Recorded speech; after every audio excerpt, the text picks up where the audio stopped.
Hello friends, welcome to my YouTube channel. So today in this video I am going to show you how to enable high performance mode. Go to settings and scroll down, tap on the option device care. Scroll down, here you can see the option performance profile. Tap on this one. So here you can see two performance profile, standard, light.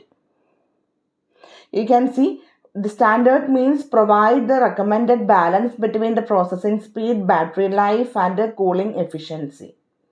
If you select the light, it prioritizes battery life and the cooling efficiency over processing speed. Okay, to enable high performance mode, you have to select the option standard.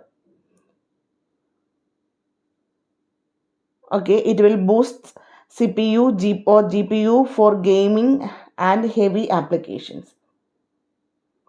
So simply in this way we can enable high performance mode on this device. I hope you guys enjoy this video. Thank you for watching. Thank you. Bye bye.